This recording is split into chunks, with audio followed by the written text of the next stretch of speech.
back for another episode of Bros, Bumps, and Beers. Here we go.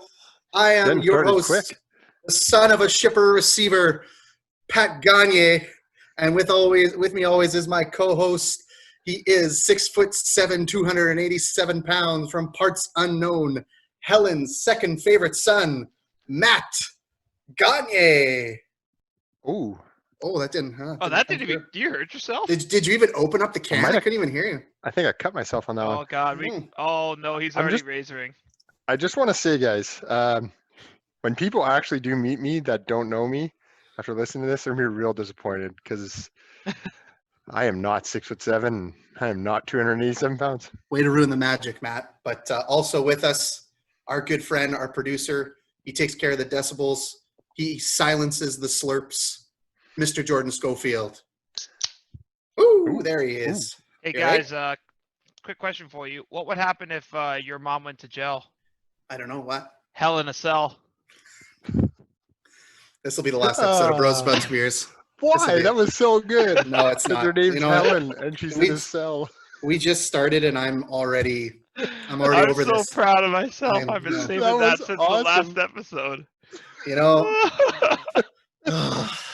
Okay, well, here we are, boys. Third episode of Bros, Bumps, and Beers. We went live on Apple Podcasts.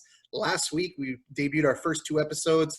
We pretty much told everybody we knew and then some about the episodes.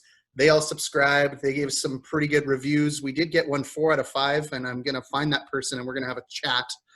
You're already threatening our listener. Yeah, absolutely. This is where we're starting today. This is what we're doing. Okay. Before we start, actually, though, I want to give a special shout out to Quinn Langan, who is actually the artist behind our intro music, which has gotten a lot of compliments from people that have listened. And also, we get a lot of compliments on our logo. So big ups to our graphic designer, Drew Unger. He's putting in some good work for us on that one. So, again, thank you to everybody who subscribed. We got a lot of good feedback, a lot of good downloads. And boys, did you see the numbers on the first 2 podcasts? I saw the downloads. Let me give you something. So if you were to go to chartable.com. Is this a reputable site? Very reputable? I'm sure it is. It was the first search result on Google. Oh, we are that's legit. Bros, Bumps, and Beers. They take the most of our information. Yeah. Bros, Bumps, and Beers is the 6th highest trending wrestling podcast in Canada. We are just above the New Day podcast. Yeah. Told you Biggie should have separated from him. They're fucking weighing him down. We should not tell the New Day, though, because I do not think we would be able to hold up in a promo battle with those guys. Says you. I don't know. You throw Xavier's trombone off a bridge, for Christ's sake. That'll be the 3rd one he has to get now. So, yes. So we also debuted on Twitter. That's getting a little traffic as well. Just a reminder, you can follow us on Twitter at Bros Bumps Beers. No underscores. So that's always easy to remember. So this week, we're going to dive right into it, guys. We got 3 different beers on tap for you today. Matt, we'll let you kick it off with yours. Oh, so we're starting with me because I am drinking an excellent beer. This beer, Jordan, stop. First of all, you can follow me on Untapped at Gagne Matt, Gagnemattt. I am drinking from Kilter, who honestly, Kilter brewery in St. Boniface just opened their own brewery, their own space. They could brew a beer that tastes like a flip-flop, and it would probably still be delicious. I'm sorry. Time out. I'm sorry. Tastes like a flip-flop? I'm telling you. Have you ever chewed on a flip-flop? No, I'm a human being, so no. Well, maybe you should try it. Okay? No. But I'm drinking Juicii, their flagship. It's a New England-style IPA. We're talking about 70 IBU, which is high on the IBU scale, but doesn't bite you. It's smooth. It's refreshing. It's a 7% beer, and yet you won't even know that. So you could drink 8 of these and, curl up in a ball in a corner and just have a great little sleep. It's a tropical tasting New England IPA, nice and hoppy. I gave it a 4.75 on Untapped. Whoa. Jordan just had a stroke. He had a stroke. But I'm going to tell you guys why I took 0.25 off. Oh, sure. I get a lot of grapefruit notes. I'm not the biggest fan of grapefruit juice. Completely agree with that. And I get that grapefruitiness. So I took a little bit off. It's not quite a 5. It's my second favorite New England IPA in the city, but I'm splitting hairs. So you're very close to a 5? It's unbelievable. Yep. Pat, Wow. I'm going to speak about this first since you hand out more high fives than a child's baseball game. So basically what I'm going to say about this is that Juicii is one of the best IPAs that I've had in my lifetime. But Jordan, can I just ask you a question? I'm going to interrupt real quick. Are you an IPA guy? See, Matt, that's the thing. Because it's an IPA, the max score it can get is 3.75. Because IPAs don't taste good overall. So that's Juicii, and you're right about Kilter. Like, Kilter could shut their eyes and run around in a circle and make a very good beer. The Space Jam was, I think, one of the best recent releases I've had. But Kilter is an IPA, which means it maxes out at Juicii. Sorry, thank you. Juicii maxes out at 3.75, and that's just the facts. Well, Jordan, since you're hot on the heels of reviewing Matt's review, why don't you let us know what you're drinking tonight? Oh, I'm excited. That was a slurp. I'm sorry. I'm just going to say I just slurped. That's okay. We'll edit that out. You don't even have to say it. We're going to edit it right out. So now everyone's going to be like, what slurp? Because it's going to be gone. So that's going to be crazy. Last week, I feel like I'm going to have to keep connecting these because I mentioned to you that Nonsuch is creating an offshoot called Salty Dog running through Vessel Brewery. And this is a live review. This is my first time drinking it. I'm actively sipping it as we go. Jordan, before you let us know your rating, I purchased that Salty Dog. It's in my fridge. Your rating is going to determine its placement in my batting order. Okay. Well, it's a good beer. It's tasty, but it's not overtly impressive. I just think it's a really great start, and I think if you're really into how beer and art can come together, that's a little more interesting. But for me, this is a 3.25, just a solid beer. Enjoyable to drink, but I'm not going to put it up there with some of my better ones. Some beautiful notes while I'm at it. Salted American Pale Ale. It's from a cocktail-inspired series, so I'm not sure what cocktail. If there's a cocktail called a Salty Dog, then big whoops on my part. That's pretty on the nose. But yeah, just for me, it's a 3.25. And anything from that Nonsuch brand, you just hold on and enjoy yourself. But we'll see where Vessel goes from here. I had one this weekend, and I would agree it was very good. Not gonna blow your socks off. I was expecting it to be saltier. I expected to taste that Himalayan pink salt a little bit more. Would go a little like margarita-y, like a little more in that direction. Yeah, just from the can. That's like a beautiful can. I think it's like a gorgeous looking can. You know what? When I bought it, I was like, wow, this is really. I don't know art. I'm not an art guy, but it was some nice art on the can. Really? You look like an art guy. It's just because the beard's long doesn't mean I don't know. It's a real loose definition of art. Yeah. Wow. Might be a fart guy. What do you? Oh, good. Oh, good. So I'm getting personally attacked, and we just started the show. I thought I was the host. Why don't you review your beer and show? Yeah, hurry up, Pat. Let's go. So I decided to challenge myself today with phonics, and and I had to actually get Jordan to send me a voice recording of how to pronounce this beer. I went with a Barnhammer brew. They're on Wall Street. They're on the west end of the city here in Winnipeg, and I'm going to try it, Jordan. Here it comes. The Roja Agria. Oh, that was better than how I said it. Well done. Like that, eh? Yeah. So it's a kettle sour with hibiscus tea leaf flavor. If you were to look at it, gentlemen, it is a nice red, and it's not the most manly looking beer, but taking a sip, it's got that tartness to it. We talk about the Cosmo, how it had the tartness and it really worked well with the beer. But it says okay with it. I wish it was a little more tart. I feel like they went a little too mild with it. It's really crisp. You know what? This is one of these beers. They came out and you could tell it's a summer beer. They came up for it that you can sit on a patio, drink 3 or 4, and just have a great time with it.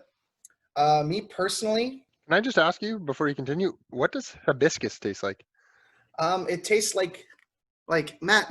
Don't insult the listeners. They all know what hibiscus I might have tastes like. to Google hibiscus. Yeah, please do. I, have no I idea feel what like it I is. feel like Stall, we may be pronouncing that wrong. I feel Stall. like we may be pronouncing that wrong. So Give us your rating for that, please. anyways, for the Roja Agria from Barnhammer, I gave it actually a 3.75. I thought it was fairly good.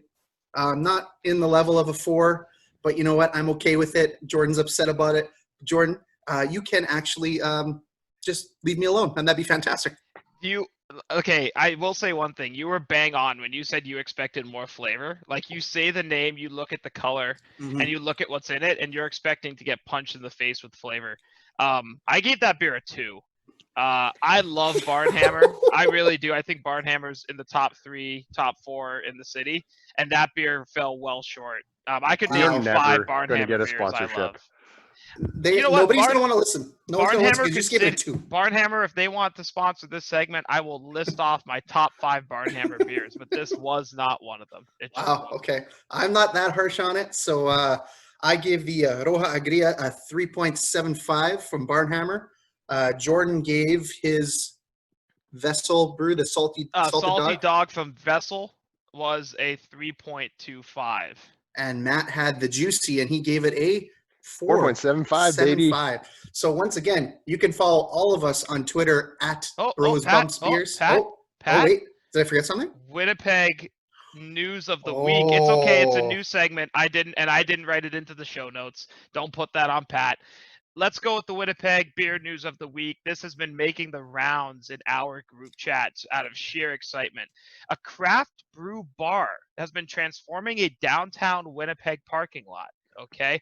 And what's basically happening here is a vacant parking lot in downtown Winnipeg is becoming a craft brew hangout, set to open on Friday, June 12th. The Beer Can. The Beer Can is featuring craft brews outside. And really, this is just a super exciting concept. It's really simple community style seating. There's a shipping container bar that has local cocktail makers. They're going to have food trucks down there. So, I mean, let's just put this bluntly. If it wasn't for COVID, I'd be there twice on the first night. This is right up my alley. We'd be waiting in line to go. Oh, yeah. And so I think this is going to be a good spot. So keep your social distancing, but at the same time, this is going to be a fun spot in the city of Winnipeg to hit in the summer months. Can't wait to hit it up. That's going to be beautiful. And just to finish out, you can follow us on Twitter at BrosBumpsBeers. You can follow me at Pat Gagne on Untapped. And you can follow Matt at Gagne with 2 T's for Matt on Untapped. And you can follow Jordan at JSCO55, all on Untapped. And we'll be right back with our Backlash review. Oh, Michael, this is going to be fun to watch. All right, and we're back, ladies and gentlemen. And lucky for us, we were able to get 2 weekends in a row of pay-per-views. So last night. Are they still called pay-per-views if you don't pay for them? You know, I tweeted out about how none of their shows feel like pay-per-views anymore. And some guy on Twitter just answered, "Feels like a pay-per-view to me." And I'm like, you don't pay for it. Well, it's because he's paying for it. What a stupid idiot. Yeah, he might be paying for it. Yeah, he paid for Backlash. He's an idiot. I mean, I guess we're paying for it because it's on the network. But. Yeah, but like he's probably paying pay-per-view money. But so Backlash was last night. Never really the best pay-per-view of the year, but so we're not going to talk about all of it. There's a couple things we want to touch on. The first thing that I want to touch on, I've been trying to put this off since we started. I don't want to be too negative to start the show. But ladies and gentlemen, buckle up. Nia Jax was on this card, and she had a title match against Asuka. And leading up to this, I have been avoiding Nia Jax because I keep seeing all the clips on Twitter of her blatantly hurting people when she works. So my deal with Nia Jax is, if you don't know who she is, Google her and you'll see her. Look, here's the deal. Wrestling, believe it or not, is a work. Don't say it's fake, because it's not fake. People actually hurt, fall. It's scripted. It's a work. They know who's going to win. They know what's going to happen, but people get hurt. That's part of the job. People get hurt. But when almost everybody that you work with at some point gets hurt, you are not a safe worker. There are people in this company who are no longer with this company. They were let go because of the pandemic, who don't have a job right now. Nia Jax has a job, and she doesn't bump, which means she doesn't take moves very well. She doesn't sell. She gets hit and pretends nothing happened. And I get it. She's a monster, but every move she doesn't sell. Every match is laughable of botch, botch, botch after botch, botch, botch. She cannot take care of anybody in the ring. She has zero athleticism. Charisma Whoa. I would not. She has no charisma. She has no athleticism. Eventually, you need to cut bait and just let her go because she doesn't put on good matches. Name me one good Nia Jax match that you would rewatch tomorrow if I had a gun to your head and told you need to watch the best Nia Jax match ever. You couldn't name it. You couldn't tell me what pay-per-view it was on. There's nothing good about her. Everyone gets fired, but Nia Jax gets to stay. I need someone to explain that to me. You just described the female version of Freudian slip of Ahmed Johnson, I believe. Oh, we're 2 for 3 on the Ahmed Johnson references. You in know, the pod. you can say whatever you want about Ahmed Johnson. The guy was hurt all the time, but he didn't hurt people at the rate Nia Jax. She throws people into stuff so unsafe. It is unbelievable. She's awful. She is the definition of an awful worker. Does she know where the bodies are buried? Like, I don't understand because Wow! No, Because- it's true. I'm with him. I'm with him on no, this. I don't understand. Like, you have the women's revolution, and for me, women's wrestling has been one of the most entertaining things to watch, especially in NXT over the last number of years. And then you have Nia Jax, and I can't explain. Like, is she good in the room, and the WWE doesn't see it that way? Because I don't hear a lot of dissension from people like Alexa Bliss or like, Becky She's Lynch. everybody's friend. Yeah, so that's what I don't understand. Like, I'm friends with you guys, but if Pat punches me in the face 4 times, I'm gonna have some serious. You'd be fine. You'd be fine. I'd be fine. Yeah, Matt, if you hit me in the face, I might go down. But yeah, so I just don't understand it, and I'm with Pat on this. Not to jump in, but I have that's one of my biggest questions over the last few years. And the women's wrestling has been the best it's ever been in the last 5 years. I'm not going to hate on women's wrestling because I love watching the women's division right now. NXT, WWE, AEW, women's wrestling is really stepped up. They've been great. Each one has a star. You look at AEW, they have Nyla Rose, who is the comparable to Nia Jax. Nyla Rose works snug, but works safe and plays the monster role perfectly. Nia Jax she's awful. There's no other way to put it. She's so bad. And for me to have to watch her get title matches after she hurts Kairi Sane makes no sense to me. I have trouble disagreeing with a lot of things you're saying. I wouldn't say she has no athleticism. I thought that was a little bit. I think she's athletic. I think you have a warped definition of athleticism, but she does a lot of great stuff. I'm gonna need for you a to step woman her back there. size. I'm gonna need you to step back there. What is my warped sense of athleticism? I don't know. You're gonna have to explain it. She can't move. I think she moves pretty well. You know what? If this is her after 2 ACL surgeries, you couldn't tell me the difference. I mean, I don't know. I don't. It's my biggest of the list of questions you have about the WWE. She's up there for me. I just wonder what she walked in on one day, or What does she have on somebody? What was she able to hear? Like, Yeah. Is Vince into furries? I don't know. These are all questions we have to ask, but I just don't understand it. What I will say though is, if you're looking for a monster who so far has shown she can work, and I think could possibly fill Nia Jax's spot on the main roster, because I think that's what keeps her around, is there's nobody like her, right? There's nobody like her on the roster. Is from NXT Gonzalez? No. Oh, yeah. I was looking her up. She was in NXT TakeOver. First time I ever saw her, and I was like, that's your monster. She's You a gotta big train lady. her. Like, Yeah. she's a big lady, and I feel like she has that imposing quality to her. She has it. Like, I watch her and I'm like, she has that factor that you can't put into words. She has it. Yep. You know who else had it? Pat, and I know you disagree with me. Last night, the cinematic match came back.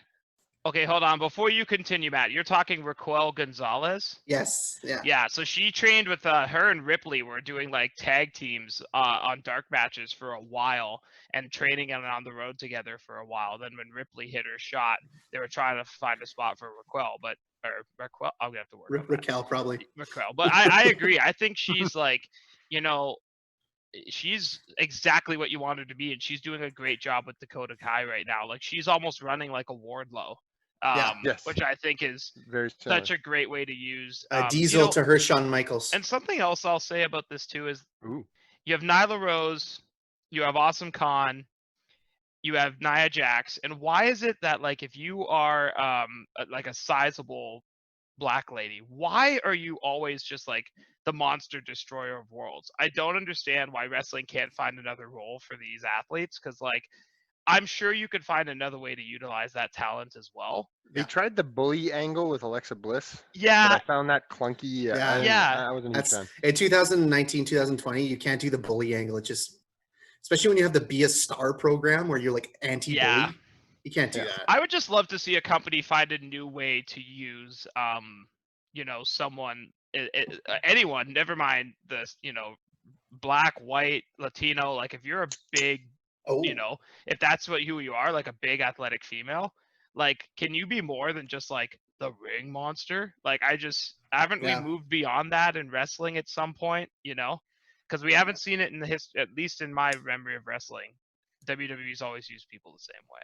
Yeah, and that's you know who they didn't use the same way?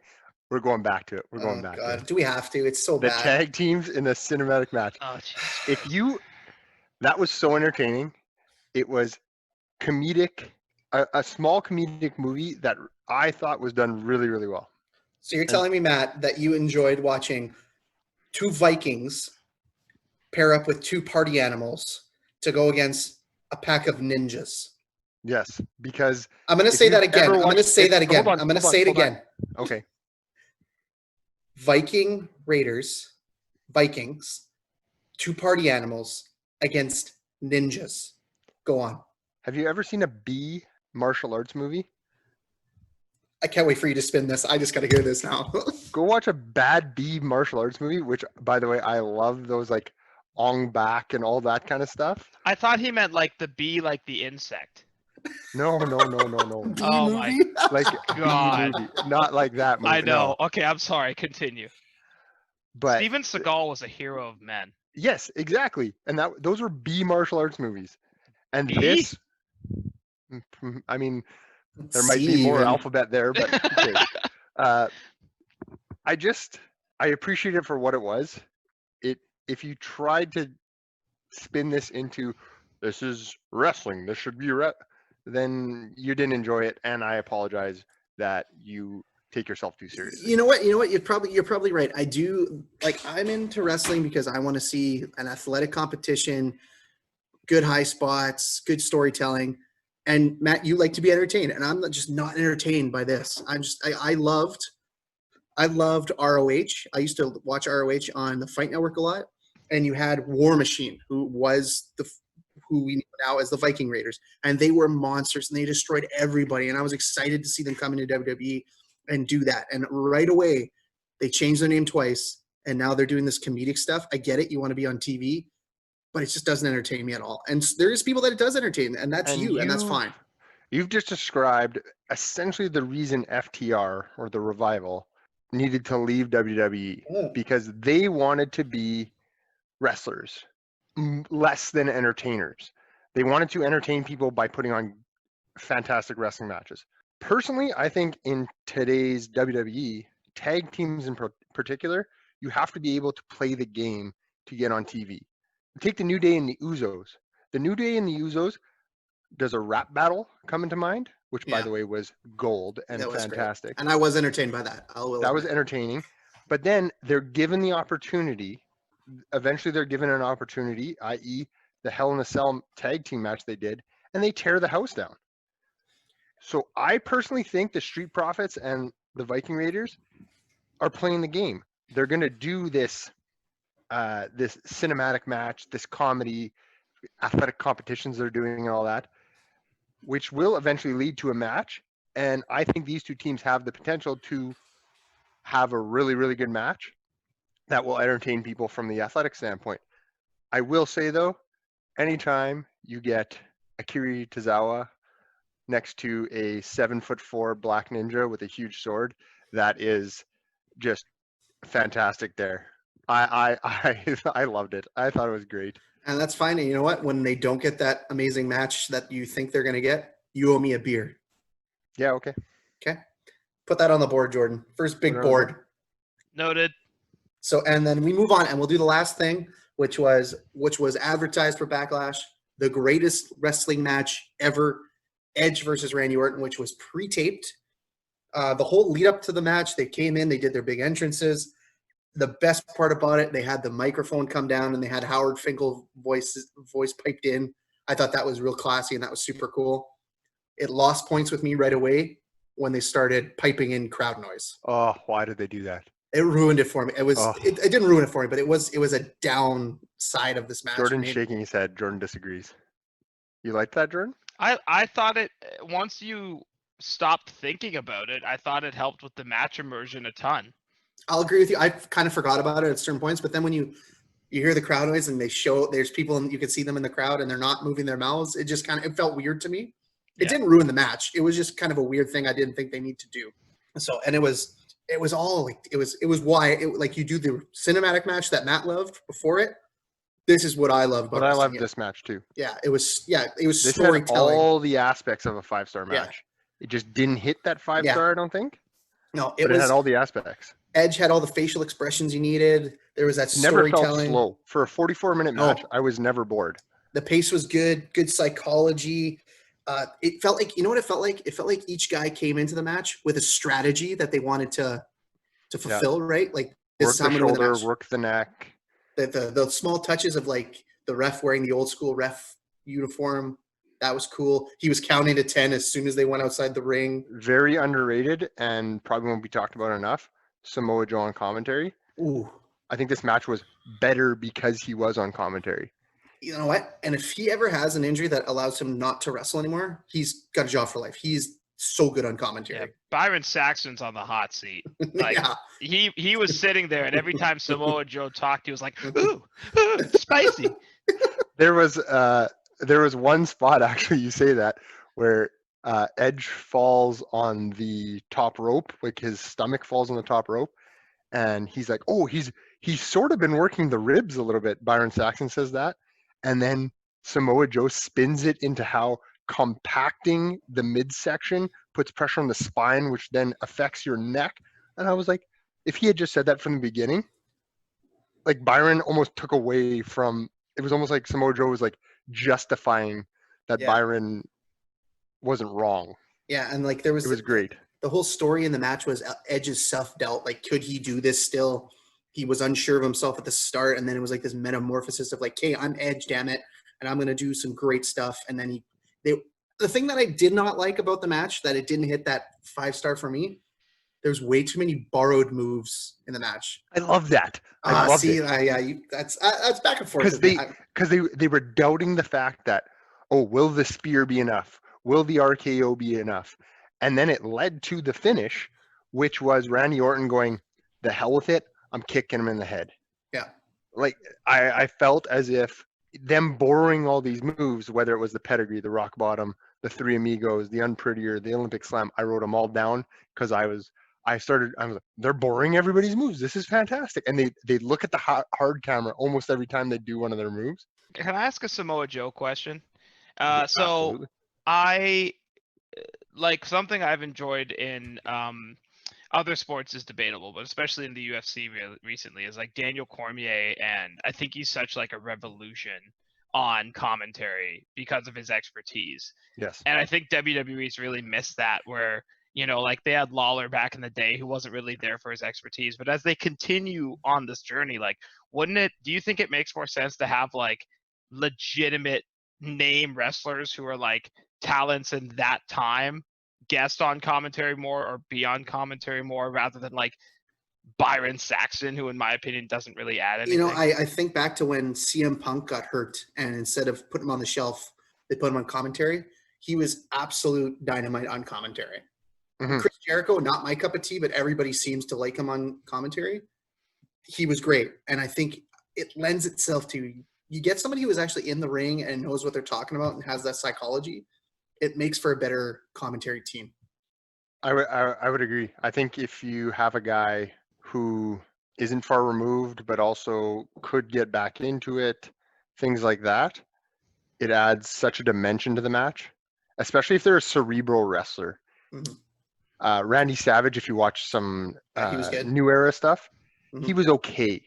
Mhm. Because I still felt like he was trying to get Randy or Randy Savage over, Yeah. where Samoa Joe is not trying to get over. Samoa No. Joe is literally calling the match Right. and telling you what's happening in the match. Well, maybe that's what they were missing. Like, if you have 3 guys on the table, Samoa Joe's not going to be great for those like goofy matches, right? But Yeah. then you just need someone like Samoa Joe can sit there and lament how stupid it is and be all grumpy about it, while the third guy or whoever the other person is, aside from Cole or whoever, is busy, yucking it up, and he can even be the guy people hate because he's not taking wrestling serious enough if you want. So I don't know. I think they were missing that element, and Samoa Joe just accentuated how much I missed hearing it in this match. So Matt, I know we don't do this normally, but because it was billed as the greatest wrestling match Mhm. ever, what would you give it on 5? The match. I give it a 4.5. Crowd noise took away Yeah. from it a little bit, and I do feel like you can't give a pre-tape match a 5. Yeah, and you know what? I was just a smidgen below that. I gave it a 4 and 4.25. I thought it was really good, and I was happy that they pulled through and gave you that at least above a 4-star Mhm. match. That's the best match Randy Orton has ever had, in my opinion. And I then haven't seen comes- every Randy Orton match, but I think that Yeah. of the matches I've seen, that's the best Randy Orton match I've seen. Yeah, I think it's up there. It's probably in his top 5 for sure. What would you give the pay-per-view as a whole? Are you chugging Uh, it? Are you sipping it? Or are you cheersing it? Up, you know what? I probably would just still chug it. I'm not gonna go back and Really? watch this. I'll watch the match, but the whole pay-per-view was kind of whatever. Kind of sucked. And see, I'm going to sip it because that cinematic match, I'll go watch that again anytime. Yeah. So, and the championship matches were both very passable. I don't know, you put Nia Jax in a championship match, and I'm not gonna get No, I into meant it. them. I meant the men's championship matches. Oh, Sorry. yeah. See, and I forgot My about bad. that. Yeah. So, so we'll leave it there, and we'll take one more break. And when we come back, we are going to do our retro pay-per-view review of Wrestlemania 7. Buckle up, folks. If you need to go to the bathroom, go now because it's a long one. It's Oh, a very boy. long one. This is dangerous, JR. This is real dangerous. All right, and our main event of the evening, our retro pay-per-view review. We're going to take a trip in the Wayback Machine and go to Wrestlemania 7, sponsored by Ica Pro. I don't know if it was, but it felt like it was the whole night. And Well, it definitely should have been if it was not. we'll let Matt dial it up for you. Go for it, Matt. WrestleMania 7 happened on March 24th, 1991. It was in Los Angeles, California. Now, it happened at the LA Memorial Sports Arena. Fun fact for you, wasn't supposed to be there. Was No. supposed to be at the LA Memorial Coliseum, which holds up to like 100,000 people Oh, if you put people on the field. WWE, or WWF at the time, said, no, we're not going to have it there because Sergeant Slaughter, his gimmick had so much heat, there was bomb threats and he was getting death threats. So security was a concern, which was totally kayfabe. Technically, they just didn't sell enough tickets. They'd only sold like 15,000 tickets about, whoa. 3 weeks out? Do 4 you weeks guys out? want to know how bad, like how far off they were on that projection? Absolutely. Okay, so for those of you at home, the Coliseums were like the USC Trojans play, right, where the Rams were for a couple years, or Chargers, yada yada. So that held before 2018, 93,000 people. Okay, Whoa. the LA Memorial Sports Arena, which currently houses the University of Southern California basketball, hockey, and wrestling teams. That holds, let's see, let's give it its biggest amount just for the sake of it, 16,740 people. So if you're booking and you're off by, I don't know, give or take, 15% of what you originally aimed for, That's not good. So you got to move it. Yep. WWF put 16,158 people through the turnstiles into the arena. You know what's not in danger of this pay-per-view? Oh, First. Reload. you okay? Yeah, I feel good. My wrist one- hurts a little that- bit, but I dealt with it. That one sounded like it hurt. Oh, guys, I have a bit of a problem. What's that? I really like crack. Oh. I watched a Yeah. Dave Chappelle skit today, so sorry, that might be like an explicit moment, but I was big on the Chappelle timeline today, so. You know who also liked drugs though? And he was on this show? Willie Nelson. Oh, yeah, let off the show. Yeah. So let off the show. He's sang the Star Spangled Banner. Another guy who liked drugs and was also right at the beginning, Hacksaw Jim Duggan. You know, when you want to start off a card that is 15 matches, 15, don't start off with Hacksaw Jim Duggan yelling into a microphone trying to be a commentator. I'm going to be totally honest here. I saw him come down and Gorilla Monsoon is like, Hacksaw Jim Duggan's going to join me on commentary. I was like, I don't think I can watch this whole thing if he's on commentary the whole night. Thank God it was just for one match because Bobby Heenan was managing in the first match. Oh, he was. Oh, What's crazy about Hacksaw Jim Duggan? He came down in like the whole like Americana garb and all that. Have you ever seen his stuff before WWF? yes. I got really into like looking up old stuff on YouTube when I had time, because of like stuff like Dark Side of the Ring. Mhm. So I had stumbled upon some Hacksaw stuff. The guy was the guy in Mid-South. He was a draw. He was the biggest star in the Mid-South. He was unbelievable. And Like Vince brought him in to be the next Hulk Hogan. That's what he was bringing him then he for. got caught with the Sheik in a car full of drugs and became the guy with the 2x4. And that was Yeah, so let's get one thing straight here. We're gonna do this pay-per-view. We didn't know what we were getting ourselves into. There's literally 15 matches, and it is not good. Let's just get that There out are of the 6 way. matches, ladies and gentlemen, that do not go 5 minutes. They- Those will be very short reviews. I'm telling So you. we're now. gonna try and get through this. This is the first time that you will hear like there's matches that Meltzer gave a dud to. Now a dud means it had no value to the wrestling world storyline. It was just awful, and you almost want to forget it as soon as it happens. They did lead off the night with the Rockers against the Barbarian and Haku, which was a pretty good match. Can I just say before you continue, though? Absolutely. So we mentioned Ica Pro. Mm. This WrestleMania is the last WrestleMania before the steroid trial, Mhm. the WWF steroid trial. And I'm going to talk about Ica Pro a lot because this first match, Shawn Michaels, he liked him some Ica Pro. Yeah, Shawn Michaels, this is like him and Marty Jannetty. They were, you know what? I'm going to say it. They pushed the Rockers super hard at this era. The Rockers are probably, hot take coming up, folks, the most overrated tag team ever. Whoa. They were just workers. You know what they were? They're the Hardy Boys with less talent at this stage. Wow. Yeah. Yeah, like I love Shawn Michaels. I think Shawn Michaels is one of the best workers of all time, if not the best. But here, him and Marty Jannetty, I just didn't get it. I thought it was stupid. They were trying to be the Midnight Express, and it just didn't work for me. Wasn't into it. They And had see, good matches. I They had good found- matches, though. They had good matches. Don't get me wrong. Yeah, this match was really good. And the Rockers as a whole, I thought they did a lot of cool, innovative tag team stuff. I thought this match in particular, because they had 2 big guys who could beat them up a little bit, really worked well. But really, you think they're overrated? I'm not. I don't put them in even the top 10 of great tag teams of all time. Like all time period. Yeah, but that's what they portray them as. They portray them as this Mm. great tag team. I'm not into it. I don't think anybody would argue that though. I don't think they're a top 10 tag team of all time. Yes, some people would say that. I think, but I think mean, they're this- a memorable tag team Yeah. because of Shawn Michaels. But and the breakup. But like, hey, don't get me wrong. This was The a great breakup, opener. yeah. This was a great opener, even though it had Hacksaw Jim Duggan yelling into a microphone, and whoever thought that was a good idea should have been fired on the spot. this And is should the have never last been allowed to time, rest. this is the last time we see the Rockers on a WrestleMania together though. Thank They, God. they break up very shortly after this. Yeah. So, and that's what's memorable about the Rockers is the breakup, the barbershop going through the window. That's what you remember the Rockers for. Mhm. I mean, Meltzer gave this 3.5 out of 5. I give it a 3. I thought it was a pretty solid opening match.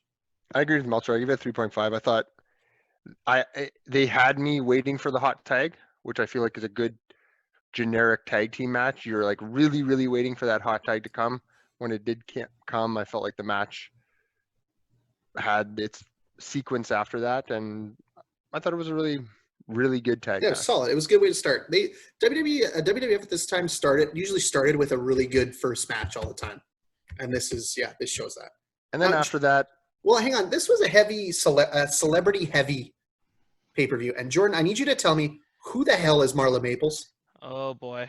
All right. because Alex Trebek, know who he is. Regis Philbin, know who he is. And then you toss Marla in some. Maples? Sprinkling some Marla Maples, no idea who she is. Okay, well, I think the first thing I see here might indicate it. Maples was the second wife of Donald Trump. Oh, poor her. Yeah. That's Yeah, a shame. so, as Here's we know. all I have to say to that. Oh, That you was okay? loud. As long as you didn't hit the microphone this time. Okay. Speaking of getting me triggered.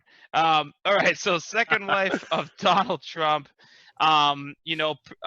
Big career in film and television. Question mark? She was in Maximum Overdrive. I wish I knew what that was. Congrats. You know what? Let's be honest here. She's one of those, like, in the U.S. sometimes people are famous for just no reason. Yeah. Kim Yeah, Kardashian. that's yeah. Oh, sorry. Well, no, she had a really good reason. Marla Maples. Talk about no reason to be there. But beyond that, I'll give you some other people who appeared in the crowd, all right? And once I'm going to hit a name, you're going to know why Marla Maples was a part of this.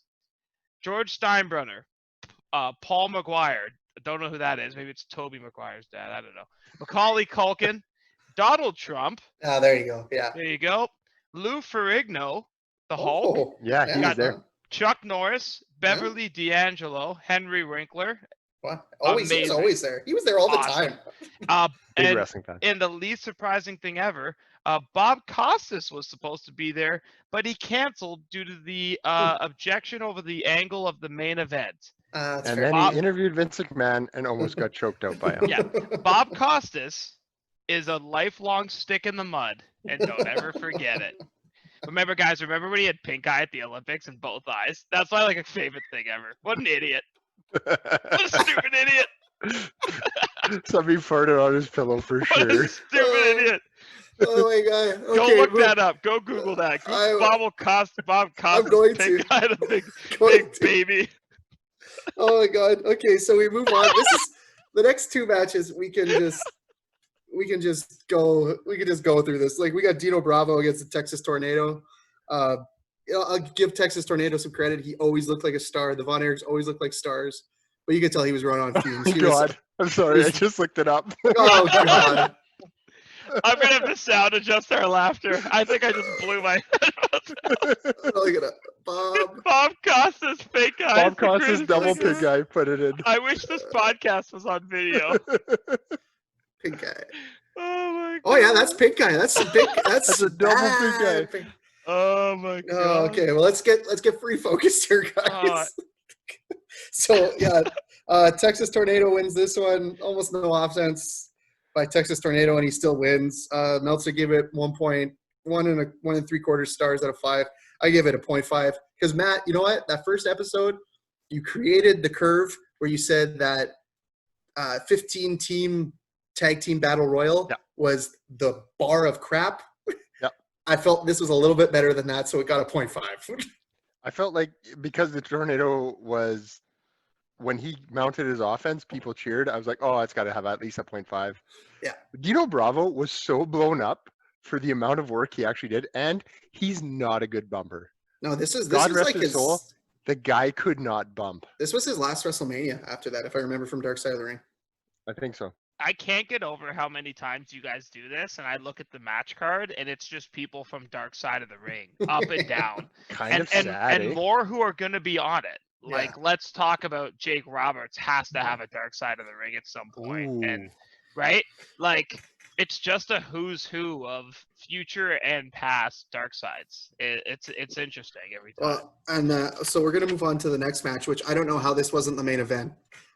This Hold on. Before we do that, Okay. there were so many unnecessary interview segments in this, Oh God, it was painful. but I watched all of them. Okay, Matt, before you tell me this, how many sittings did this pay-per-view take you to watch? 3. Took me 4. It was so bad. It was so long. It would have been 2 because of what I did notice is it's basically divided into 2 shows. Yeah. You have The lead up to the Macho match. you have the lead up to the Macho match, and then you have the lead up to the Hogan Slaughter match. But all these unnecessary interview segments, I watched them all because you know what's amazing? Late 80s, early 90s interview segments. Yeah. They're so generic. They say the exact same thing over and over and over again. But these guys are so over the top. People complain about today's product, all these interviews, how they're scripted and stuff. These guys said the same thing 3 different ways. Yeah. Come on. But anyways, so now we're going to move on to what should have been the main event of WrestleMania. This match, the sponsored British by Icapro. No, this match actually wrote down was actually sponsored by Clean Urine. Yeah, because they took Icapro, right? Oh, it was the British Bulldog who is huge, and then the Warlord who came out even bigger. These guys, I don't know. It was a power move central match. It was like every move was done 3 times in a row just to prove how strong they were. What's actually insane is this match was actually not bad. No, it was terrible. Bear with me here. Bear with me. As far as this card goes, when you look back and you start comparing matches, these guys worked a fairly good pace. Like Bulldog's a pretty decent worker. The rest holds weren't overly long, which I thought it was just gonna be one big rest hold. There should have been no rest holds. There was no pace this match, and the Warlord freaking gave him like 3 bear hugs. What should have been done in this match though is they had a story pre-written for them. Bulldog should have been going for the power slam. He should have gone for the power slam 2-3 times in this match, and the Warlord just pushes him off or something. And the Warlord should have kept going for the full Nelson, and the Bulldog could have kept blocking it. That would have been a great story, but instead they decided to go with a bear hug. Meltzer shockingly gave this 2.5 stars. I gave it 0. It sucked. I hated it. I give it 2. Before we move on, would someone like a fun fact about the Warlord? Yes, Always. please. He was forced to retire from wrestling due to suffering neck injuries in a car accident involving a Pizza Hut delivery van in Hang on. 1996. Hang on. Warlord has a neck? Yeah. I mean, I honestly thought the Pizza Hut delivery van would just crush around his neck, but apparently that's not the case. Another fun fact about the Bulldog and the Warlord. In 1991, there were 5 pay-per-views. There was the Royal Rumble, WrestleMania, this Tuesday in Texas, Survivor Series, and SummerSlam. All 5 of them, they wrestled at all 5 of them. Whether they were in a team or they met in the Royal Rumble and locked up, they wrestled in all 5 of them. They must have My, shared how needles. times have changed. Oh, and they for sure, yeah. Oh, British Bulldog won this match, by the way. Who cares? Who cares? Next up in this marathon of a pay-per-view, we have the tag team Second best champions. match on the card. The tag team champions, the Hart Foundation, Bret Hart and Jim the Anvil Neidhart, go up against the Nasty Boys. And all I could think during this whole match was, why are the Nasty Boys ever a thing? Like, They intrigue me. They intrigue me because they were over, and I don't know why. You guys sent me a video of who they were, and I had more questions, like, because I think I asked who the Nasty Boys were, and you sent me a video. It caused more questions. It shut one door and opened 40. Like, I didn't understand what they were doing there or why they were allowed to be there, or well, to be fair, they were buddies with Hogan. They were buddy with Hogan. Oh, That's of course yeah. they were. So Jesus there you go. Christ. And it wasn't a bad match. Like the Hart Foundation The crowd was loved hot it. for this.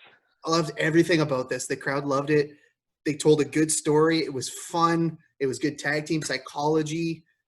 It was, anytime you get Bret Hart in a match, you're probably going to get a good match. Let's get real, right? He is so much better than the other three guys in this match. It's crazy. The Nasty Boys are just not in his wrestling bracket. They're just... Although the Nasty Boys did one thing incredibly well. Go to catering? They worked... Hey? Go to catering? Well, that. But they worked heel so well. Oh, they did. You knew who was the heel when they were in the ring. Well, they were nasty. And it was a heel finish. It was a nasty finish with the helmet and everything. And I thought it was a good match. Last match of this Hart Foundation. Yeah. Meltzer gave it 3.5 stars. I give it a little less just because I'm not a Nasty Boys guy. I gave it 3, but it was really good.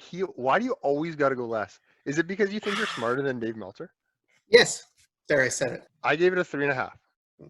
Jordan, go ahead. Do you want to know who's credited with training Jerry Saggs of the Nasty Boys? Please tell me. I think you guys know him. Greg Gagne? Vern Gagne. Oh. Vern. It's Gagne. Yeah, they pronounce it Gagne. Oh, They pronounce it Gagna? wrong. They pronounce it American. Are you That's- family with Vern Gagne? Probably down the line somewhere. Yeah, because it said, you know what? That's on me. I just assumed because it said he was in Manitoba for a long time. Probably. He ran a lot of shows. AWA ran a lot of shows in Okay, because I just assume your last name, everyone's just relatives, you know? Usually. Yeah. Yeah, just Usually. checking. Just saying. They follow up this wrestling classic. To be fair, though, if I meet a Schofield, I'm going to assume he's related to you. It's true. It's very Wow. true. Yeah, so they follow up the wrestling classic that was the Hart Foundation losing to the Nasty Boys with Oh, no. Jake Roberts against Rick the Model Martel. Which should be a good match. Which It- you'd well, think well, would no, be a good the- match. Yeah, but then they put blindfolds on them, and it was a blindfold match because the whole But they can clearly see through the blind hole. Well, the whole backstory is that Rick Martel sprayed perfume into Jake the Snake's eye, and it was like, Fantastic oh, build. blah blah blah. Great build because it was Jake the Snake, right? So it let the crowd get involved, and I was super into it. You know what? For the first 2-3 minutes, I was like, this is awesome. This was so great. Funny you should say that because I timed it. You were in it for the first 2-3 minutes. Mhm. It took them about 2.5 minutes to just find each other. It was so long, this match. Do you know how many actual wrestling moves are in this match, Pat? Probably 10. 8. I counted Wow. them. Yeah. And one of them was the finish, the DDT. Yeah. It was so bad. Meltzer, this is the first one. Meltzer gave a dud, and it was warranted. I don't give duds because I'm not Dave Meltzer. It was just a tiny smidge above that tag team battle royal, and I gave it a 1/4 star. I gave it a 0. This wasn't a wrestling match. I give it above a 0 just because I was slightly entertained for like a smidgen of the match. I thought I was going to be, and then I realized, I guess as a kid, when I watched this, because we definitely rented this VHS from Mhm, Windsor Video in Windsor Park. Oh yeah. Shout out Windsor Video. Yeah, used to Gone too soon. used to wear out the VHSs at Windsor Video. But I didn't realize as a kid, you can blatantly see the eye holes. Yeah. Oh The yeah. mesh they can actually see through, you can blatantly see it. So I give it a 0. Just guys, at least work a match, something resembling a wrestling match. Oh, it was bad. Well, they had blindfolds on that. Jake the Snake won this match, by the way. The next Who match, it wasn't a great match. It was the beginning of the streak. Mhm. Undertaker goes over Jimmy Superfly Snuka. The only question I got from this match is, imagine this. The Undertaker does not win this match. Mhm. There is no streak. Is the Undertaker still as important to wrestling as he is with the streak? No. You don't think so? No, because I think if he hadn't won this match, you would have never seen him get the push or just the reliable kind of steadiness he got, because I think this showed, and I wrote this down, it was a display for Taker. It was like where they showed off the Undertaker and what the Undertaker was about. And the shots of scared kids, like genuinely Yeah. petrified children when he's coming down to the ring, was worth it, in my opinion. Yeah, and like, if you want to look at it as like a wrestling loser who loves wrestling as much as I do, the streak wasn't about wins. It was about how Taker was always positioned at WrestleMania time Mhm. to win a match. The push towards that win, that's why the streak was so impressive. It was like, holy crap, this guy every year was pushed in a sense that you're like, And he him has to beating win. Jimmy Snuka here is a big deal. It's Jimmy Snuka. murderer. He's a murderer. Going back to last But- week, eh? Murder. Big Murder. reference. And so he was a big deal. So that's a big win. Meltzer gave it 1 star. I agreed with Meltzer. It was one. I give it It 0.5. wasn't a great match, but it was Let's not get out of control yeah. here. Oh, why do you have to go below Meltzer all the time? That's very uncalled for. Let's just move on to the actual best match on the card. The actual, Best match. hands down, not even close. This was the best match on the card. It was the career-ending match. The king, Apparently it's the Macho first King, ever. Randy The Savage. first ever Yeah. retirement match. Yeah, right. Yeah, Come on. against the Ultimate Warrior. And this was, I wrote down, absolute magical It storytelling. was. Going to the beginning, Elizabeth in the crowd just adds so much. And there's ebbs and flows. The beginning of the match where Bobby Heenan goes, "Why isn't he running? Why didn't the Warrior run to the ring?" Can anybody You know can what? somebody explain that to me? This followed the perfect framework of a Warrior match. It was, his entrance was quick. He didn't run, but it was quick. He's gassed at the entrance, and it takes about 5 minutes for the match to actually start. And thank God Sherry was there because she allowed the Warrior to catch his breath at several points in this match. Oh yeah, like he was gassed every time he ran the ropes. He was gassed, but it was so perfect. Like the only guy in wrestling that could get a great match out of Warrior several times was Randy Savage. And this is by far, in my opinion, of all the Warrior matches I've seen, this is by far his best match. Yeah, and everything clicked. Warrior Savage, Sherry, Elizabeth you knew she was going to get involved at the People end. were crying at the Bobby end. Heenan. Crying. Bobby Heenan was on fire during commentary. It was like everything was stacking. Like I knew the ending of this match, and I thought the Warrior was going to lose. Still, that's how good of a story they were telling. Odds are against him. Savage was not leaving a loser. What Right? would you give it, Pat? So, Because Meltzer gave it what? well, he gave it Okay. 4 1/4, and I was gonna give it a 5. I Wow. was until there was one spot where the Warrior ran the ropes back and forth Yeah. 4 times, I remember that spot. and I was like, this is so stupid, and I was like, no, this is not a 5-star match. I gave it 4 I also gave it 4.5, and now I'm looking at it and I'm comparing it to what we talked about earlier, the Orton and Edge match, and I feel confident in my 4.5 rating for both matches because I feel like these match up pretty well. There's enough things that didn't jive to decrease the value, but they're still way better than most. Yeah, like, and then when Savage gave him 5 elbow Oh, drops off the man. top, and he still kicked out. The best part about the match, though, when Elizabeth came in the ring to be back with Savage, it was a little dusty in my basement. I'm just Allergies, saying. eh? A little dusty. Allergies, so many allergies. I didn't take my allergy pill. And then we can just basically run down the next 5 matches. Yeah, so we'll take a little break, and we will be back in a second, and we will finish out WrestleMania 7. No disqualification match, and things are about to get extreme. All right, and we're back. So let's, hey, Matt, how about we run through a lot of these garbage fire matches real quick, okay? After As long as everybody has already looked at Bob Costas double pig guy. yeah, Bob Costas double pig guy. You got to look that up. If you could stop listening right now and just look at that. That's the best part. Like, Oh, that's amazing. okay. So And next I don't match. know why. Next, Not like next- these next matches. oh my God, they're so bad. Next match is Demolition against Tenryu and Kitoa. They're from Japan. They win. The arena's half empty. It's the bathroom break match. It's so bad. Meltzer gives it 1.5, and I give it negative 1.5. I give it a negative. I have a couple things to say about this match. Number one, last ever match of Demolition at a WrestleMania. They repackage Smash, Mm-hmm. maybe. Yeah, That's Smash. the Repo Man. Repo Man. And then Crush goes away and comes back as a Ica Pro sponsor Yeah. from Hawaii. Yeah. This match was super confusing because Demolition dominated the match. It was like a squash for them that they lost. And there was the worst spot on the entire card, which was Smash holding one of them like in a backbreaker position for an entire minute.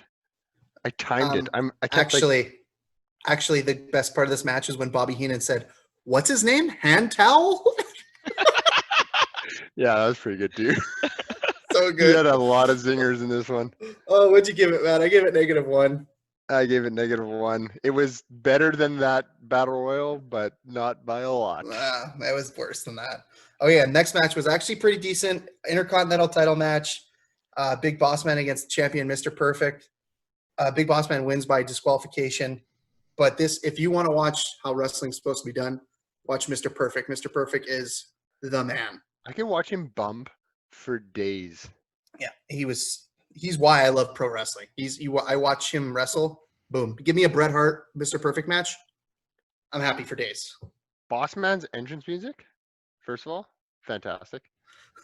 Like, this is 80s at its finest, even It's though all it's just- 91.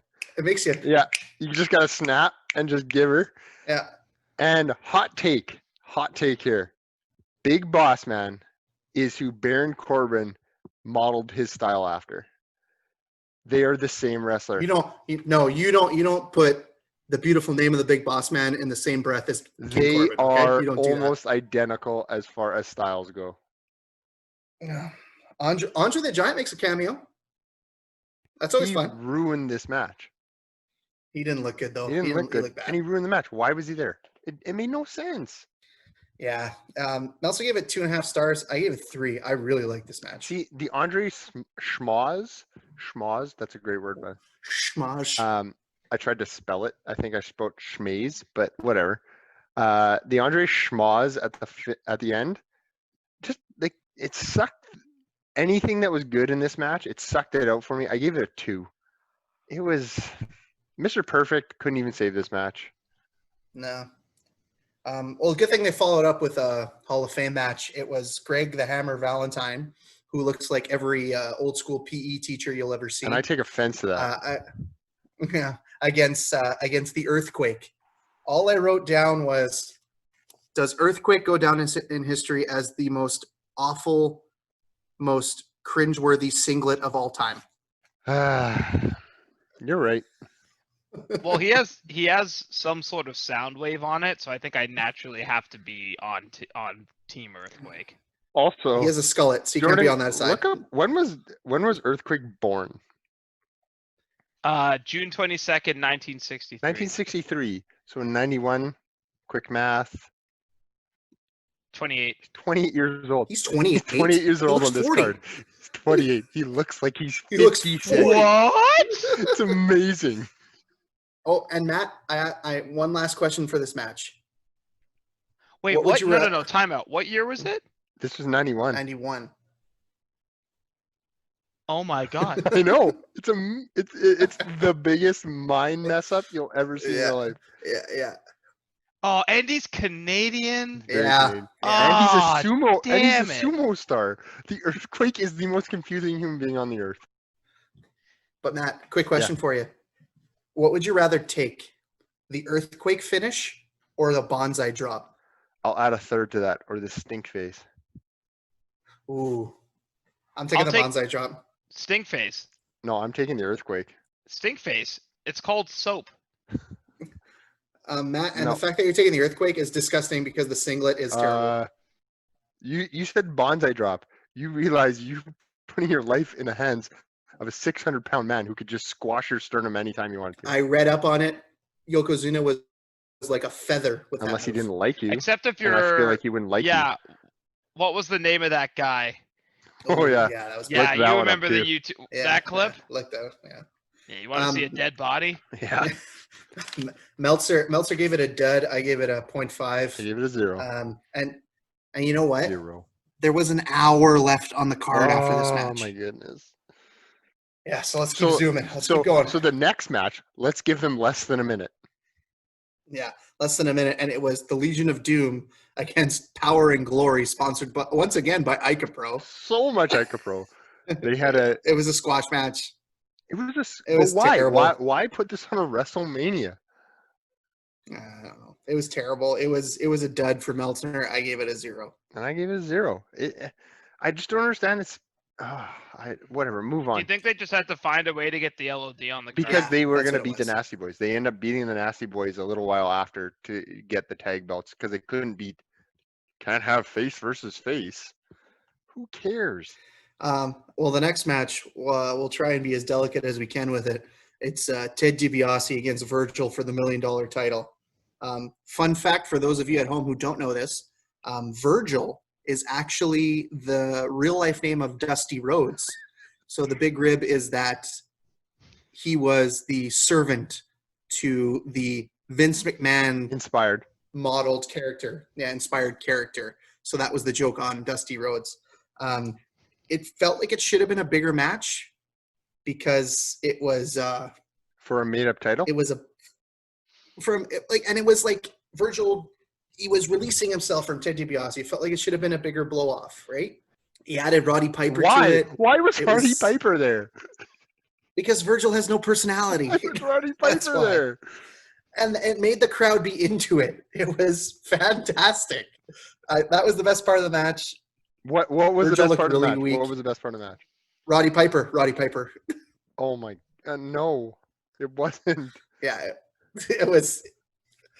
I The best just part can't of the believe match, that Virgil the best didn't. part of the match was Bobby Heenan calling Virgil George Foreman on Nutrisystem. Oh my! No, I missed that. There's no way he He said said that. that. Go back and watch it. It's That's amazing. that's awful. And that's horrible to say to Virgil. I don't know how Virgil didn't become a world champion. He had so much charisma. He was just an in shape guy. That was his gimmick. In shape guy. That he yelled at Roddy Piper at the end of the match. Get up. Oh, so dumb. Yeah. It was so Oh. weird. It was. Thank God Ted DiBiase was in this match because otherwise it would have been awful. Yeah, it was awful. Meltzer gave it. I don't know how Meltzer gave it 2 stars. I gave it 1. It was borderline. I pass. hate that we are agreeing on so much today, but I also gave it a 1. And the only reason I gave it a 1 is because I felt like I would be offending Ted DiBiase trying to do something. Virgil throwing those weak jabs at Ted DiBiase. Oh, move on before I throw up.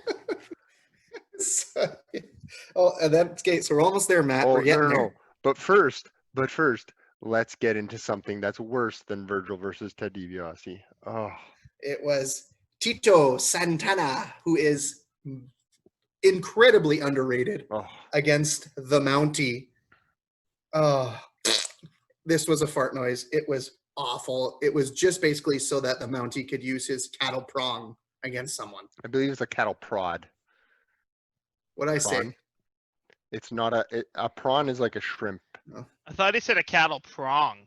Yeah, that's what I said. I said prong. Well, whatever you It's said, still wrong. it's wrong. It sounds more It's right. about though. it's about It's better than prawn.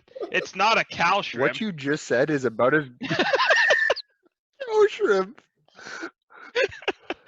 If you guys hate this episode, it's because Yeah. we decided to You know what? review You know the what? worst pay-per-view of all time, apparently. Look, guys. Oh. Let's just say it. This will be the last episode of Bros Talk. Clock in the pool. Oh yeah. So yeah, it was terrible. It lasted. How long did it go, Matt? I didn't It write down how long it went- went. 1 minute and 21 Yeah. seconds. Oh my god, it felt longer than that. Meltzer gave it -0.5, which is ridiculous. I gave it -2. I gave it 0. It wasn't a match. Like it could Oh. have been a backstage segment where he just zapped him.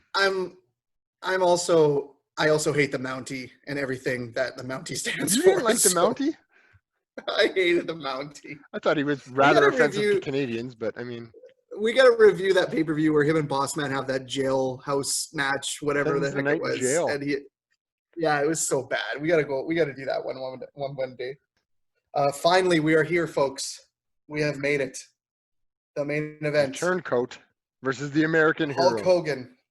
Hogan against the Iraqi sympathizer Sergeant Slaughter, who is the champion. When was it ever a good idea for a wrestler to be that anti-American? They took the most up there with Hogan, the most American character they had, and went, you know what? You're okay with Iraq and what they're doing there. It makes sense if you remove all world context, right? Like if you're just like, you know what we should do? We take the pinnacle of something and we flip it on its head, right? It's storytelling 101, except when it's geopolitical warfare. Then So relevant. that's probably not a It's great so idea. relevant at the time. Like, and you know what though? Who is gonna win this match? Like, there's no way Hogan's not going over. Oh, it would have been a full-fledged riot in Los Angeles.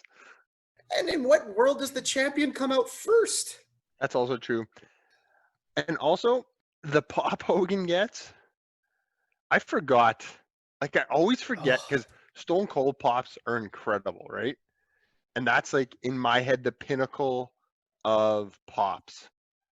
And you know what? Hulk Hogan's pop, it goes, hold my beer, because I'm about to blow you out of the water every time. I get chills when Hulk Hogan's It's on music hits par. still. I'd put it on par. And I don't think of it as on par in my head. And then every time I watch a Hogan match, I'm like, oh yeah, he was really, really, really, really, really over. The place goes bananas for him. The match itself was a total garbage fire. There was a chair shot with a referee watching, and there was 3 no times. DQ. There was 3 of them. And they called it a Yeah. solid steel chair twice. Once he hit him with a padded chair, and another time it was clearly a plastic chair. All, by the way, while the referee was watching, and there was no DQ. And then for some reason Hogan bleeds because he needs to bleed in order for it to be a big match. I rewound that 3 times. I could not find a blade spot. Didn't matter. They tried every trick in the book, but basically this match was kicks, punches, slams, and that was pretty much it. So the bell rings, and then nothing happens for 3 minutes. And then at another point in the match, there's 7 minutes where literally nothing happens. I felt like this whole pay-per-view, literally nothing happened. It was so bad. And Hogan wins, big surprise. Meltzer gave this 2.5 stars. I gave it 1 because it was so shitty. It was bad. I gave it 2 because I really just could not give a Hogan match under 2. Him and Slaughter, they tried real hard. They did. They were pros. Those two guys are old pros that know what they're doing. They wrestled a match that might have been really good. Hey, and the crowd was into it too. Like, don't get me wrong, crowd is super into it, but it does not age well. Hogan could have wrestled a 90-year-old, and they would have popped for his Hulk up and then his leg drop. By the way, does Hulk Hogan have the worst finisher in wrestling history? No. It's got to be up there. It's a leg drop, ladies and gentlemen. I don't know. Roddy Piper was just a sleeper. At least that cuts off blood supply to the brain. And why is that making a comeback? I don't know. Like everybody who, first of all, okay, here we go. Karrion Kross, the only thing missing from his character is he has a submission that doesn't have an applied choke on it. He like just pulls on an arm and then a neck and then a leg. Yeah. Like he has to actually choke someone out. You know what his finisher should be? He should sit on the top turnbuckle and lift the person up by his neck. And I mean, maybe that's a little too graphic for maybe not. Yeah. But You know, it should be his finisher. Might be Bob Costas double pin Kai.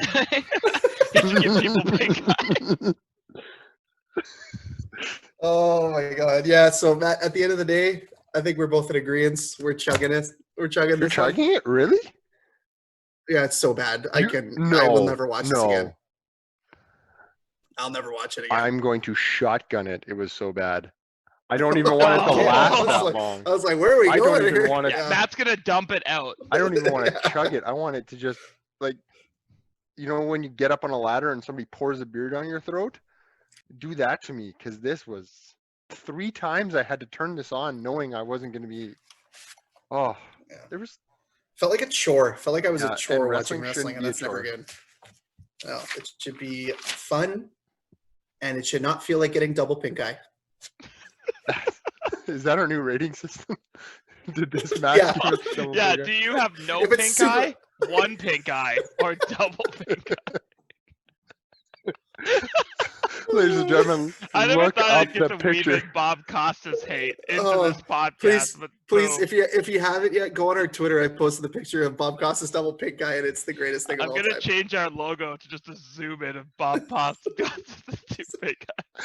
Oh, we're gonna lose so many followers because they're not gonna find this funny, and I don't care. Oh, This is jeez. All hilarious. right, so we'll make that the grand finale of our show, our third episode of Bros, Bubs, and Beers. We promise. you We can- promise it's No, we don't. We can't it's promise not gonna that. get worse than this. Well, you know what? I said That- cattle shrimp or cow shrimp in this episode. So next week it will get better. Next week we're going to review SummerSlam 1992. Me and Matt's Oh boy. one of our personal favorite pay-per-views of all time. And people are gonna watch it before Uh, this. You're gonna be like, why? And that's I okay. would just please, dear God, follow us on Twitter even after Bob Costas double pink eye. We're at Bros Bubs Beers. You can follow me on Untapped at Pat Gagne. You can follow Matt on Untapped at Gagne Matt, and Jordan at JSco55. Remember to drink local, and for God's sakes, Wash your sheets. watch your sheets. Don't get double pink eye, and we will let our main man Quinn Langan play us out. Let's all remember to #drink local.